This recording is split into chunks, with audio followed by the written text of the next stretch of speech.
Hi everyone, my name is Natalie. If this is the first time that you're watching my videos, I am a Western tropical astrologer and I use a whole signs whole system for all my forecasts and readings.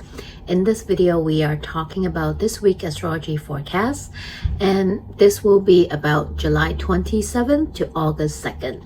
So this video is being recorded and uploaded my time Pacific time zone on a Tuesday on the 28th. I'm a couple days behind as I was traveling and I was driving up, so I didn't really get home until super late last night. But I really want to come up here and do this forecast for this week. It's also a great time for you to reflect on and see how had the past couple of days of astrology transpired for you.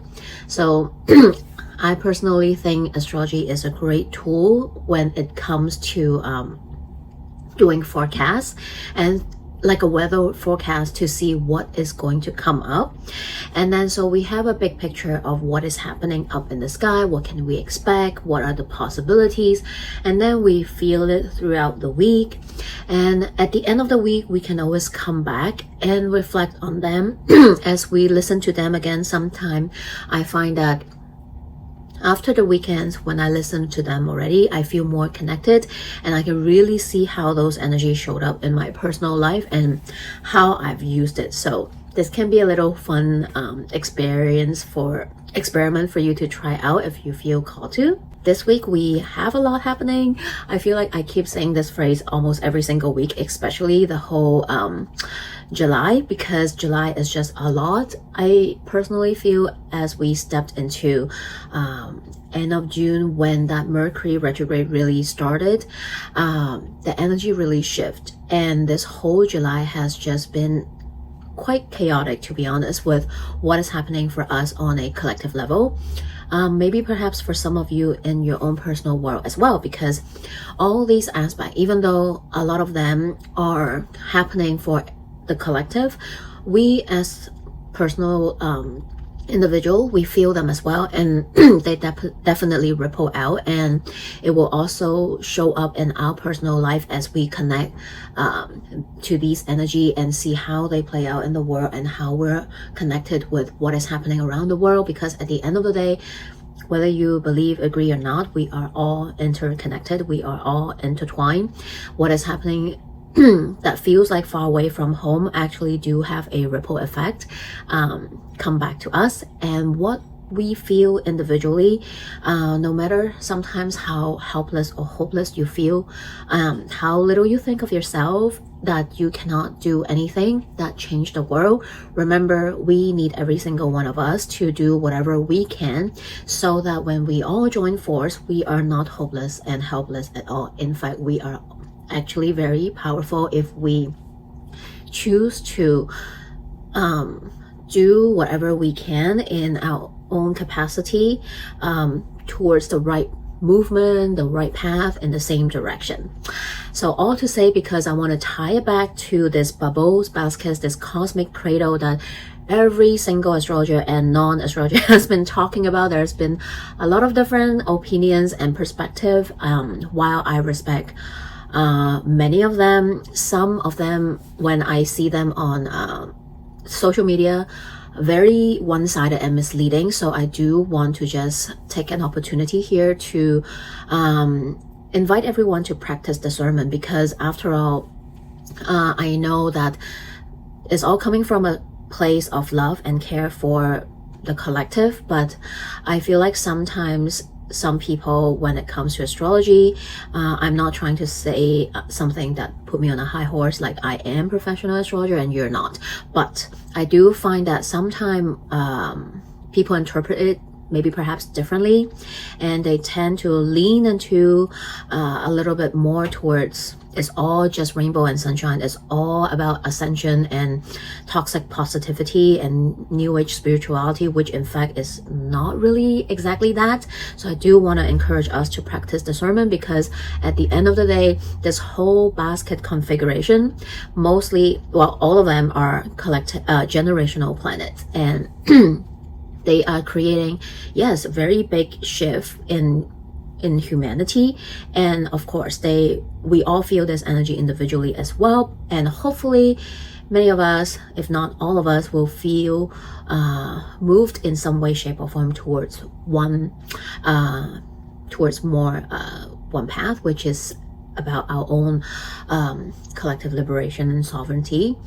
So sorry if I went off on a tangent, but I want to come back to what is happening. So yes, we are still talking about this cosmic basket configuration, because if you have been listening or watching my videos in the very beginning of July, Mars was the first planet, which is also our personal planet, that really activate this whole bubbles basket configuration.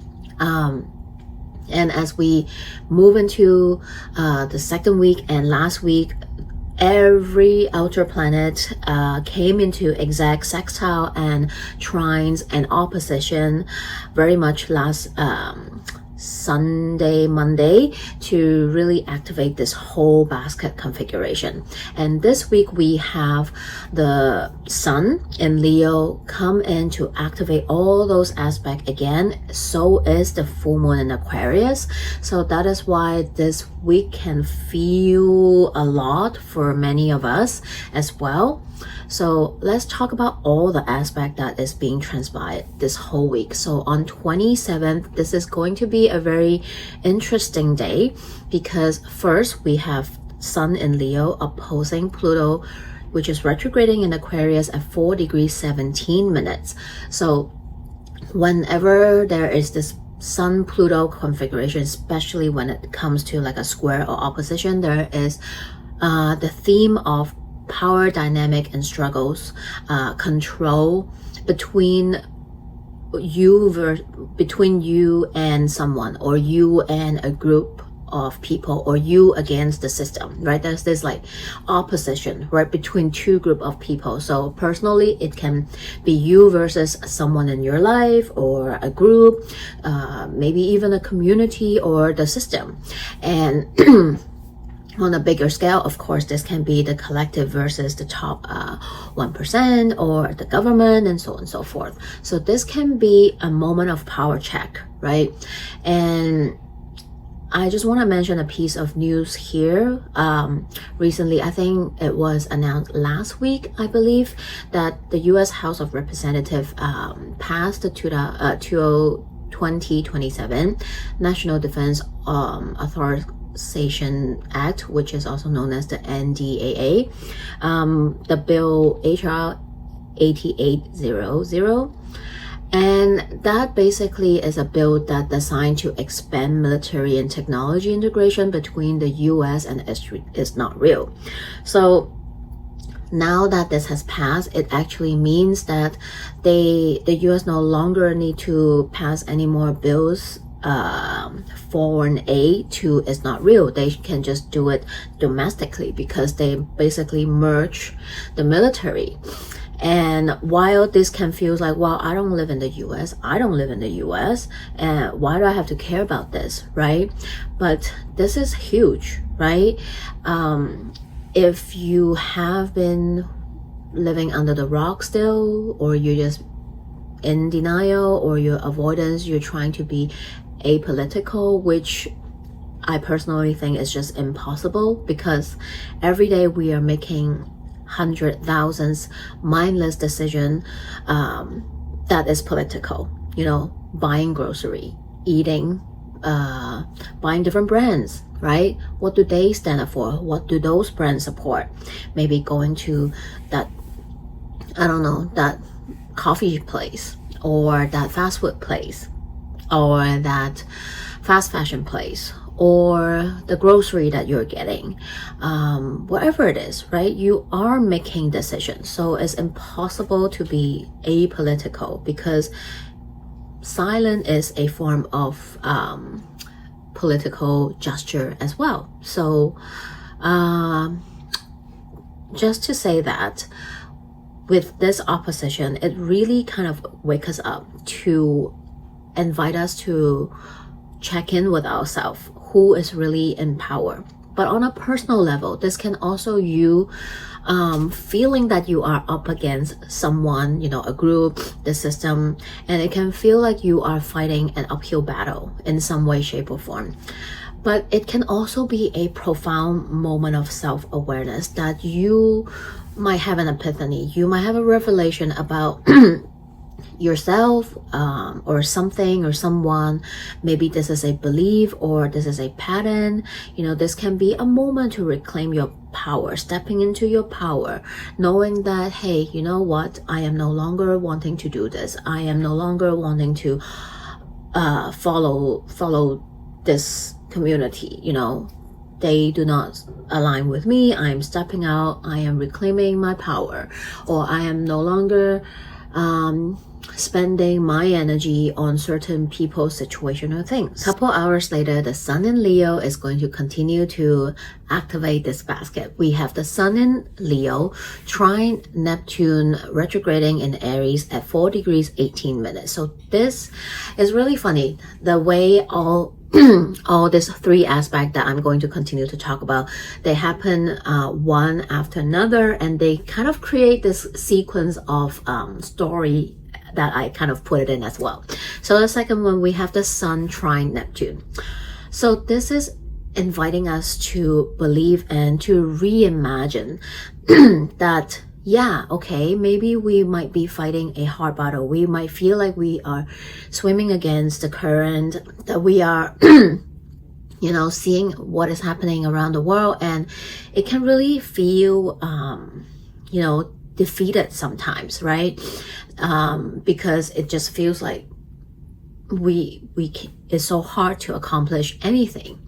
But this is also an invitation to invite us to come back to ourselves, to believe in something that we cannot see, Neptune, right?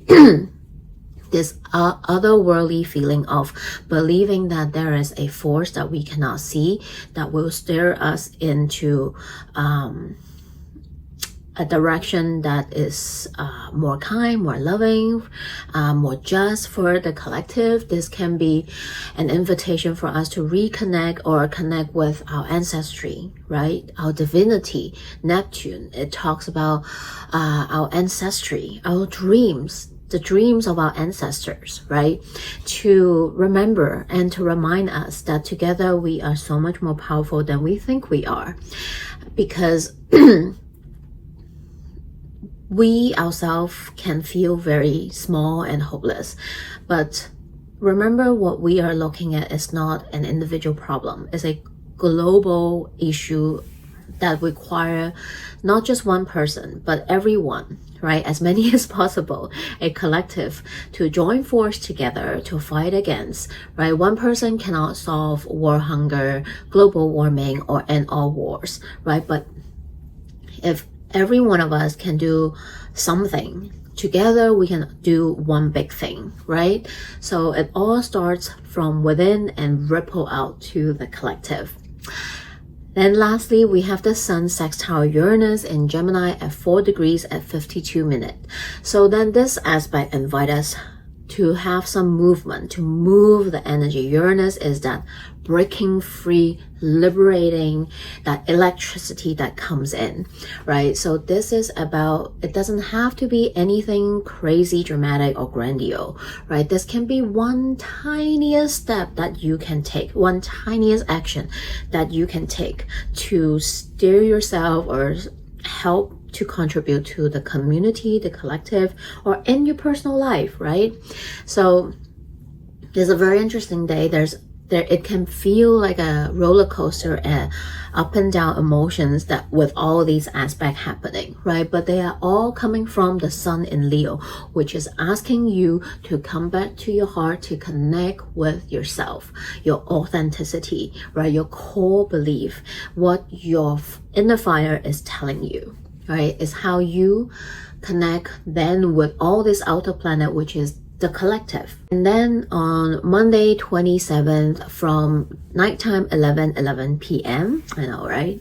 1111 until the next day 28 6:46 p.m. all time Pacific time. So adjust the time according to where you are in the world. We have a 19 hours 35 minutes of void of course moon. So if this is the first time you're watching my video, I remind every single video just in case, right? What is void of course moon? Void of course moon is a period of time when the moon is not creating any kind of aspect with any planet, so it's just like floating and wandering by itself. Okay, so that is a time that we should do moon things, that is attending to our body, right?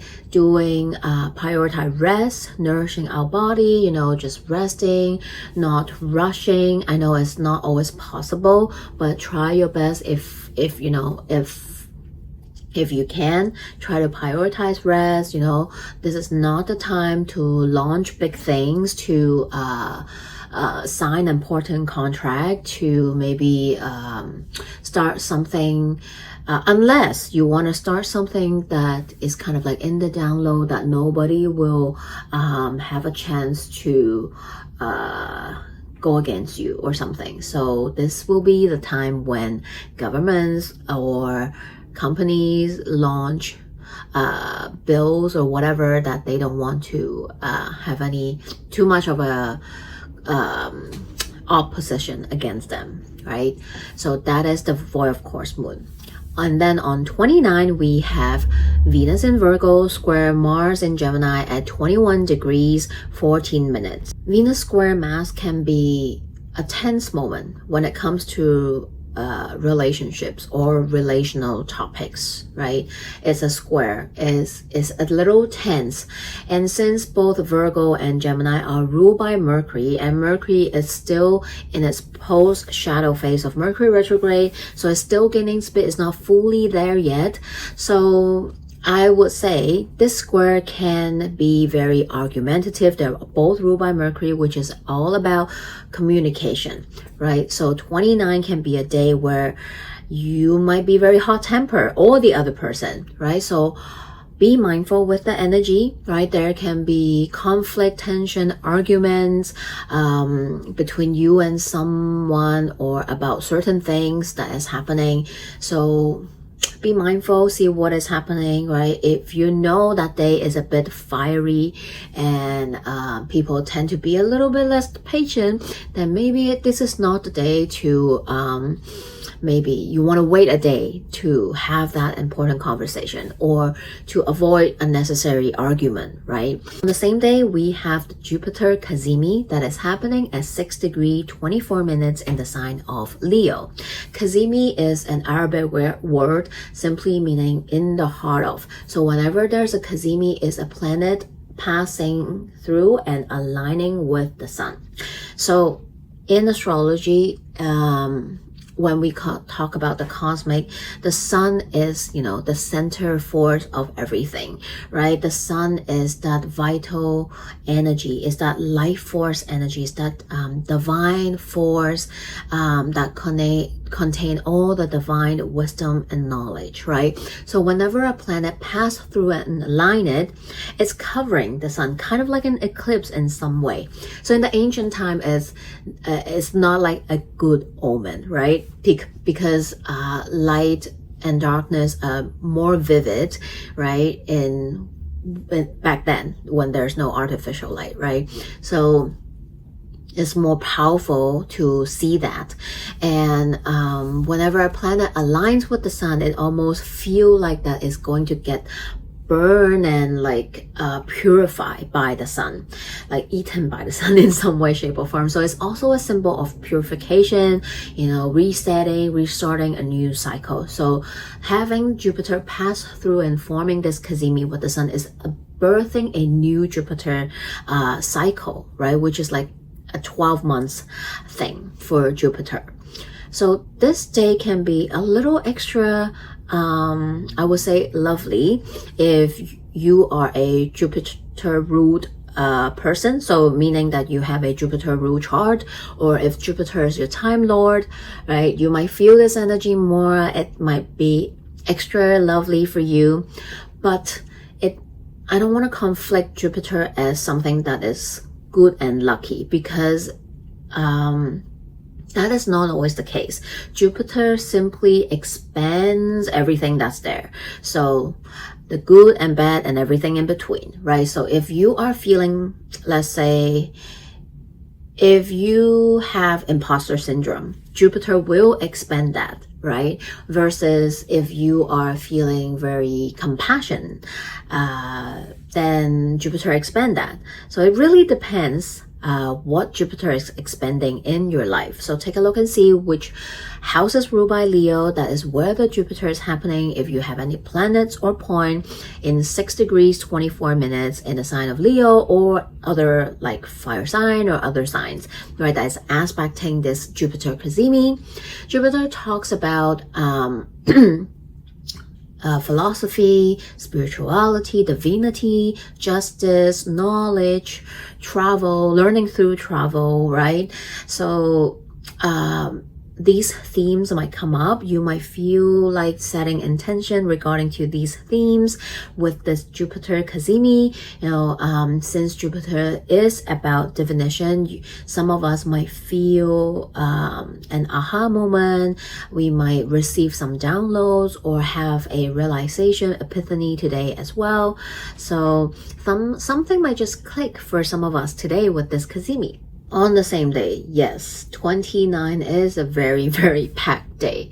We have the full moon in Aquarius that is happening at 29th, 7th, 35 a.m. Pacific time or 10:35 p.m. Hong Kong time. So adjust the time according to where you are in the world. This full moon in Aquarius is happening in with the sun in Leo and the moon in Aquarius at 6 degrees 30 minutes. So this is not an eclipse, even though the nodes already moved into Leo and Aquarius, but it's not close enough to form an eclipse. However, this full moon can feel very eclipsy because the nodal energy is already there, and we also have all those aspects that I've just talked about, that those energy are being baked into this full moon, right? That Venus square Mars and that Jupiter Cazimi. And then we also have that very strong sun and Jupiter opposing the moon and Pluto in Aquarius. So this is a lot of opposition energy. It's a very vivid and powerful opposition energy, because Jupiter and Sun just literally form a Cazimi couple hours before, and then we have this full moon, and both of them are opposing Pluto. So there can be this really big, powerful power check-in feeling that's coming in for all of us. I would probably say like Monday, you're feeling it. Tuesday, Wednesday, Thursday, yeah, you're feeling it. The first half of the week, definitely, right? Till 29 or maybe even 30th, right? So this week, you will really feel that. And Jupiter is joining force with the sun to oppose Pluto, and Jupiter expands everything, right? So Jupiter expand that energy, that opposition between the sun and essentially with Pluto as well. So that power struggle and dynamic can be super loud in someone's life, especially if you have any planets or point around 6 degrees, right? And the moon is involved, so it can be big feeling for some of us, right? That is feeling this full moon. And this full moon is ruled by Saturn, because Saturn rules Aquarius, right? And Saturn is at its fall in the sign of Aries right now, and it just stationed retrograde last week. So this is not a great position for Saturn, right? Not comfortable at all, and it's retrograding. So it's going back. So this full moon is really about going back to reflect, to restructure, to regroup your life, right? Or an area of your life. It's maybe perhaps about certain area of your life, right? Take a look and see your Leo Aquarius houses. This is where all the energy are. So what is that about, right? What are the themes, topic, area of life is Leo and Aquarius for you? Because this is where this full moon energy is showing up. So is the opposition between the sun and Pluto and Jupiter Cazimi as well, right? And Jupiter expanding that Plutonian energy as well. This full moon is really inviting us to reimagine how can we be the leader that we wanted, that we needed, you know, for ourselves and for the world, right? Because you cannot talk about one without the other when it comes to Aquarius and Leo, because Leo is the self, and the Aquarius is collective, and they're always together, right? You cannot talk about one and not talk about the other. That is when the shadow attribute comes out, right? So how can we connect back to our ancestry, our divinity, our spirit, the divine wisdom and knowledge that our ancestors passed down to us, right? The indigenous way of knowing and learning, right? How can we use this knowledge and wisdom that is being passed down to us from our ancestor, and how can we reconnect to them if we have forgotten them? What are they trying to teach us to contribute to our own collective liberation, right? It always starts from within and ripple out to the world. So then how can you remember your magic, your talent, your gift, so that you can shine your authentic light to attract your people, right, to the collective, right? Because after all, we are all connected. So this full moon is happening in the 6 minutes in the sign of Aquarius, which is the first decan in Aquarius, and is a decan that is ruled by Venus and is represented by this 5 of Swords here in the Tarot. And then we have the sun in Leo, which is also in the first decan, and it is represented by the 5 of Wands here. I know these two cards can feel a little bit like, not the most positive cards, right? 5 is all about changes, is all about moving energies, is all about well, not all, but it's about conflict, it's about changes, it's about learning, it's about how can I reflect, how can I learn so that I can make the change, right? So when we look at this card, I also reflect on what's been happening this whole month in July, right? What has transpired from the last lunation, which is the new moon in Cancer, right? And it's been a lot, right? So much has happened. This month is packed with moving energies, right? There is the Mercury in Cancer, with Mercury retrograde in Cancer, which so many of us, myself included, has been very nostalgic, you know, reconnecting with some of the past, having to reconcile with something in the past, which I personally have as well. Some of us might learn that we need to let go of something in the past that is, you know, pulling us back, that is being our roadblock, that is no longer serving us, right?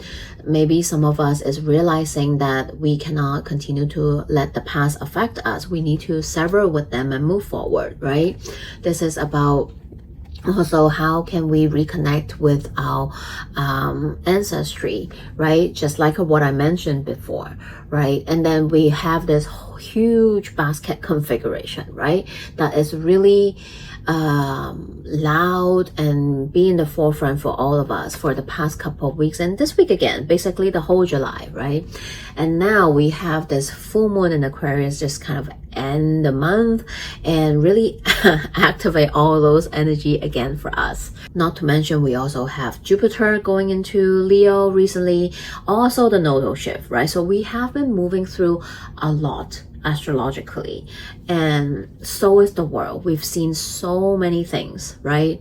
I feel like this full moon is kind of just bringing everything together front and center for us to confront, right? We might feel like we need to confront with the reality of the situation that we are in right now, whether this is in your personal world or on a collective level, right? These cards, look at them. So this Five of Swords is really about this group of people just had a battle, right? And you can see the sword coming down like this, and you can see these people are kind of they are defeated, right? So that's why they're leaving, they're walking back, you know, and this person here seems like he wanted all, right? He took the other person's sword, and now he is just looking back, right? Reflecting on what just happened and how can I learn from it. And now that this happened, I can no longer go back. I have to move forward. So I have to confront with what is happening right now in my world, and how can I move forward, right? This is about changes, right? You need to reflect on what has been happening. You need to confront with the reality, right? And so then you can make the shift and changes that you need in order to move forward, right? So I feel like this full moon can feel like that for some of us. This can feel like no more running away, no more avoiding, right? Is happening, right? That something needs to change, something needs to be moved, right? The energy needs to move, because the foundation that we trust once upon a time, or that used to support us, that used to hold us, that we used to learn and trust, is no longer sturdy anymore. It's collapsing, it's falling apart, right? But while this can feel you know, very wobbly, it is also a moment to liberate yourself from it, right? And this can mean different things for different people, right? This can be your thought, this can be your belief system, this can be your pattern, this can be your behavior, this can be the foundation you built in your life, right? Whatever this means for you, but something is no longer holding you, supporting you the way it used to be, right? This can be maybe your own belief system, right? I used to believe this and that, and I used to think this and that, and now it's all shattered because I've learned something new, because I have to face the reality, and now I need to make a change. While this can be very devastating for some people, this can be very like, oh my God, what am I going to do, right? This can feel very defeated, but it is also a moment of liberation, right? To break free.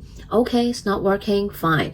This is about finding clarity, right? Sword is about mental energy, right? This is about taking your power back. Well, then I can choose how to move forward. Now that I reconcile with what is happening, I confront the reality, and move on, right?